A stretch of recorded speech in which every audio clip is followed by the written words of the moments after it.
అన్ని విధాలుగా ఆశా వర్కర్లకు ఆదుకోవాలి. ఆశా వర్కర్లకు ఆదుకునేదాకా పోరాడుతాం.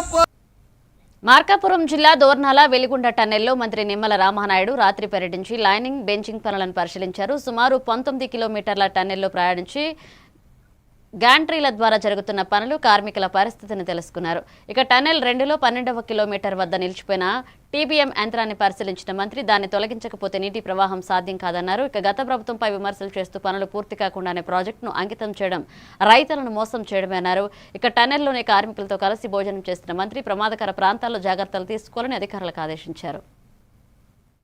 టూలో కూడా చాలా క్లిష్టమైనటువంటి వర్క్ ఇప్పుడే మనం నడుచుకుంటూ వస్తూ ఉంటే ఈ 30 మీటర్లోనే 3 చోట్ల కొలాప్స్ అయి కింద పడినటువంటి ఏదైతే రాక్స్ను కూడా మనం చూస్తూ ఉన్నాం.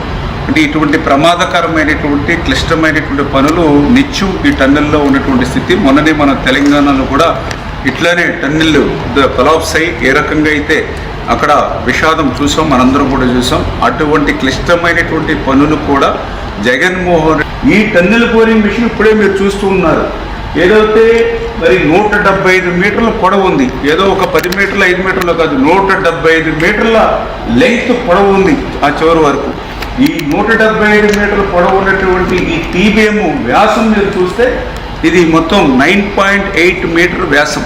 అంటే ఏదైతే మొత్తం సొరంగం ఏదైతే టన్నెల్ ఉందో మొత్తం ఎక్కడ కూడా ఒక 1 ఇంచ్ కూడా ఖాళీ లేకుండా అది క్లోజ్ చేసి జనరల్ గారు కూడా స్వయంగా అటెండ్ అయ్యి మరి నిన్ననే ఈ టన్నెల్ బోరింగ్ మిషన్ మీద ఉన్నటువంటి స్టే ఆర్డర్ని మేము వేకౌట్ చేయడం జరిగింది.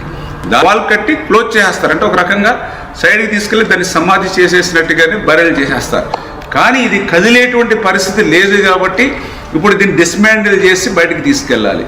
ఇది డిస్మాండిల్ చేయాలన్నా కూడా క్లిష్టంగా ఉంది కాబట్టి ఇప్పుడే మా ఏజెన్సీ అదేవిధంగా అధికారులతోటి దీన్ని మ్యానుఫ్యాక్చరింగ్ ఎవరైతే ఉంటారో వాళ్ళతో కూడా సంప్రదింపులు జరిపి ఉండి ప్రతి పనిని కూడా సూక్ష్మంగా పరిశీలిస్తూ క్షేత్రస్థాయిలో పరిశీలిస్తూ ఈరోజు ఈ టన్నెల్ బోరింగ్ మిషన్ దగ్గరికి వచ్చి ఇక్కడ